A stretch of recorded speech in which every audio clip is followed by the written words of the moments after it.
Olá! Hoje eu vou falar sobre um livro da Agatha Christie, A Extravagância do Morto.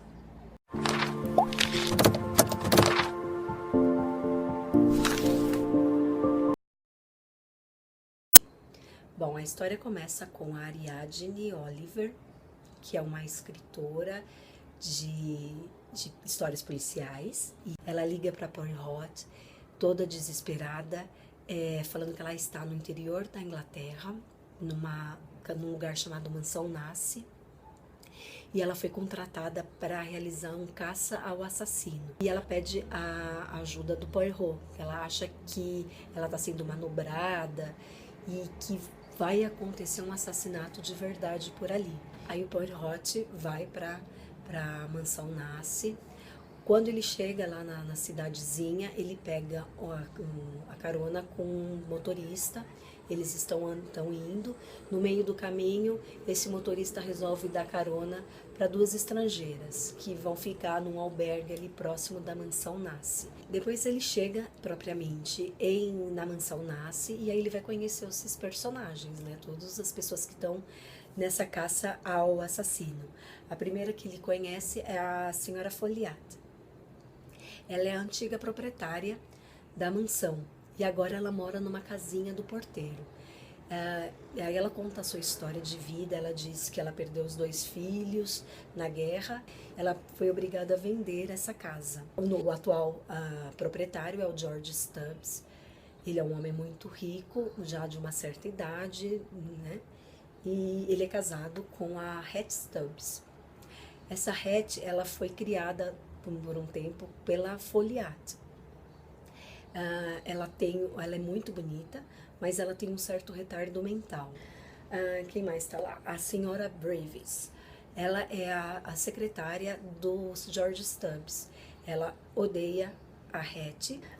Tem um casal também ali perto que está morando durante as férias num chalezinho ali próximo. É a Sally Ledge e o Alec Ledge. Eles são muito diferentes, os dois. A Sally é uma moça viva, alegre, feliz, pra cima, enquanto o Alec é introspectivo.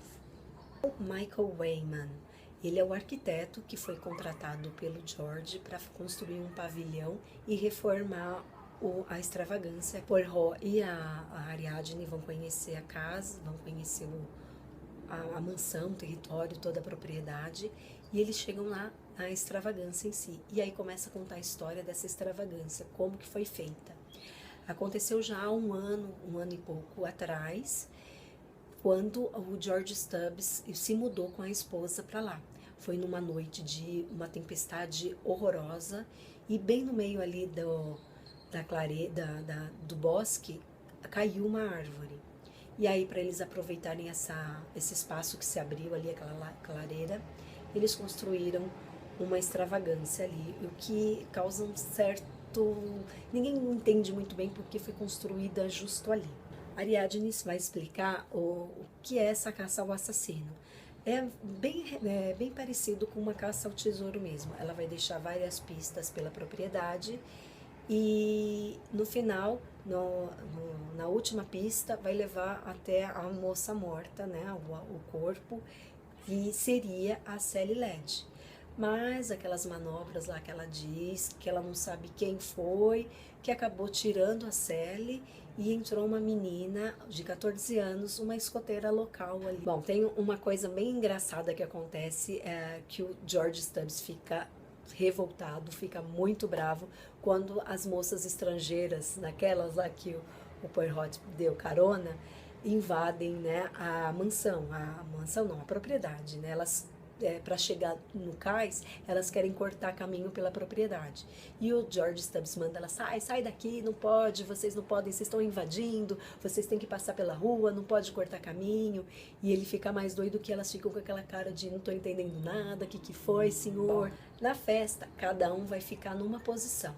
A Sally vai ficar na tenda de leitura de mãos. A Madame Folliat vai ficar na tenda de chá, recebendo os convidados. O Sr. George Stubbs vai ficar ali no gramado, mostrando as atrações, né, porque vai ter vários tipos de brincadeira, várias barraquinhas, parece tipo bem uma quermesse mesmo. O Alec Led e o Michael Wayman, a gente não tem muita noção onde eles estavam, que eles sempre estão andando por ali e por aqui. A senhorita Breves também está na tenda de chá. A Hattie Stubbs, ela está vestida num lindo vestido de ciclame, que eu entendi que parece um rosa assim, um rosa bebê, não sei. E com um chapelão no rosto, assim, escondendo o seu rosto, né?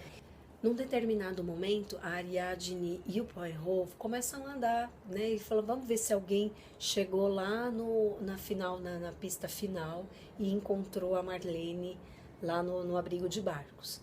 Quando ela chega lá, ela encontra a Marlene morta. Tcharam! É o primeiro assassinato. Outra coisa que acontece é que ninguém, a partir de então, consegue encontrar a Hattie. Ela simplesmente desaparece. No exato momento, também aparece o Etienne, o tal primo da Hattie. E ele quer ver a prima e todo mundo procurando e ninguém sabe onde ela tá. E fica aquela situação constrangedora. Bom, com a morte da Marlene, claro, vem o detetive, o investigador, e vão começar a investigação. Eles querem saber onde cada um estava no momento da morte da menina. Bom, os suspeitos, né, primeiro é o Etienne, porque ele chegou do nada, ninguém sabe quem ele é.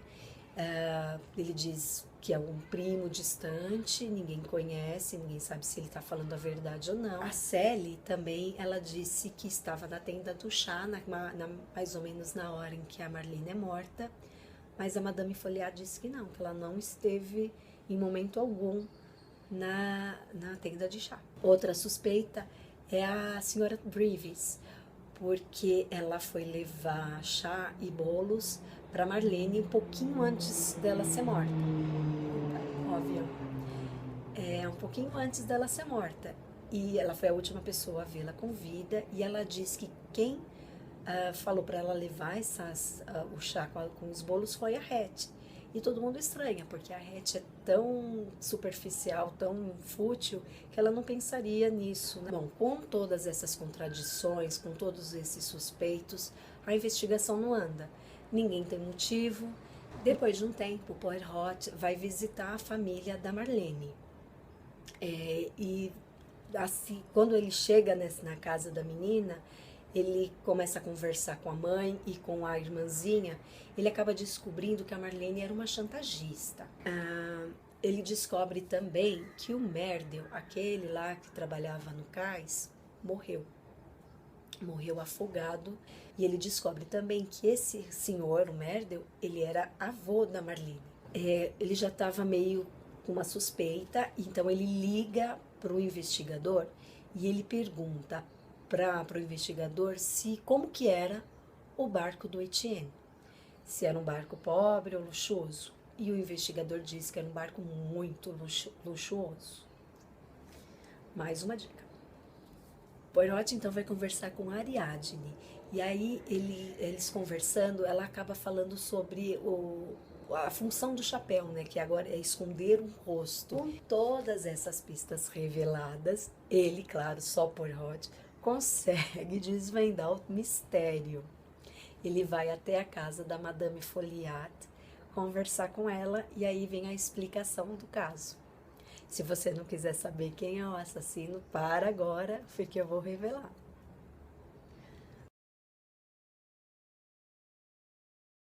O assassino é George Stubbs e Hattie Stubbs.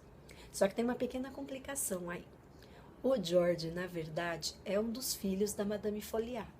Um daqueles lá que morreu. Um deles morreu de verdade e o segundo, o mais novo, não morreu. Ele é um desertor. Se casou com uma italiana. Aí, depois de um tempo, ele procurou a mãe. E a mãe, não sabendo que ele era casado, foi ajudar o filho e arranjou um casamento com a moça com que ela cuidava, que é a Hattie, que é uma moça muito rica. Lembra lá o iate luxuoso? Ela era rica. E o filho, com uma nova identidade de George Stubbs, conseguiria comprar a mansão Nasse, mantendo-a na família Folliard, e viveriam em paz. Só que a italiana, com que o George já era casado, não quis largar o osso, mas ainda mais sabendo que agora ele também era rico. Eles fizeram uma armação. Eles fizeram que a Hattie passasse todo o dinheiro para o George. E aí, naquele dia lá que eles chegaram, que estava aquele temporal todo, que caiu a árvore, eles mataram a Hattie verdadeira, o corpo lá no bosque que o Merdel fala, né, o avô da Marlene, enterraram e construíram a extravagância em cima. Por isso que tem aqui naquele lugar, porque lá embaixo tem um corpo. E a italiana assumiu o lugar da Hattie. Bom, então a Hattie foi a primeira morta. A Marlene morreu porque ela ouviu a história do avô, do Merdel, falando sobre o corpo que ele viu no bosque e sobre o que ele reconheceu George Stubbs como um folheado, como o James. Então ele sabia demais, ela provavelmente fez algum tipo de chantagem, tentou ganhar um dinheiro do George e ele matou também a menina. Ele não, na verdade foi a italiana nesse momento, porque o George estava lá no gramado fazendo o seu álibi, né, construindo o seu álibi.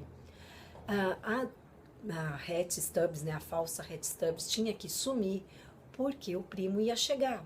E aí ele ia ver que aquela não era a Hattie verdadeira. Então eles tiveram que sumir e ainda por cima ela ainda jogou uma culpa, né, uma suspeita nele, falando que ele era um homem mau, que ele matava pessoas, que por isso que ela estava toda apavorada.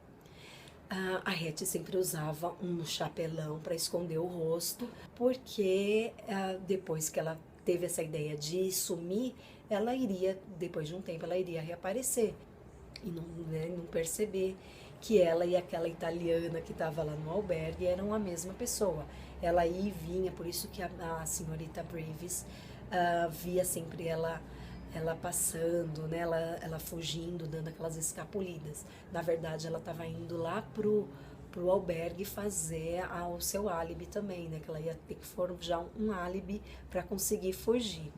A Sally, por que ela mentiu? Na verdade, a Sally estava tendo um caso com Michael Wayman. Lembra que eu falei que o marido era muito introspectivo? Dá a entender que ele tem algum problema com algum partido político, alguma coisa assim, e ele está sendo chantageado. Então ele vai ficando num estresse e ele não dá tanta atenção para a Sally, que acaba se aproximando do Michael, que era um antigo amigo dela. Eles acabam se aproximando e tendo um caso. Então ela estava, nesse momento que ela falou que estava na tenda de chá, na verdade ela estava com o Michael, né? Depois ela foge com o Michael, e só que o Poirot dá uma sacudida no Alec, falando, olha, ela não vai ser feliz com o Michael, ela gosta de você, se você contar tudo pra ela, ela vai ficar do seu lado, lute por ela. E o Alec, no final, atende, né? Ele fala que vai atrás dela, que vai pedir para ela voltar. E aí ele acaba conversando com a Madame Folliat. No final, ela realmente já está bastante acabada, bem debilitada, porque ela no final ela foi cúmplice, né? Porque ela não conta, ela disse que ela não pode entregar o filho dela. E ela sempre coloca a culpa na italiana, que ela que é a malvada, mas não, né? Os dois, né? Ela era muito apegada à Hattie verdadeira, e aí ela sente muito a morte da menina, da Marlene e do Merdel.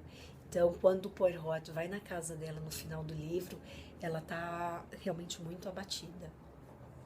E o livro acaba assim, tá ok?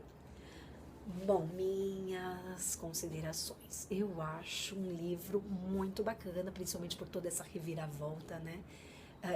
Além de serem dois assassinos, tem uma troca de identidade. Uma não, né? 2, 3 trocas de identidade. Então você não consegue saber o que é pista falsa e o que não é pista falsa. Então tem essas reviravoltas que é bem bacana. Eu achei bem interessante o livro, tá ok? Até mais, a gente se vê no próximo.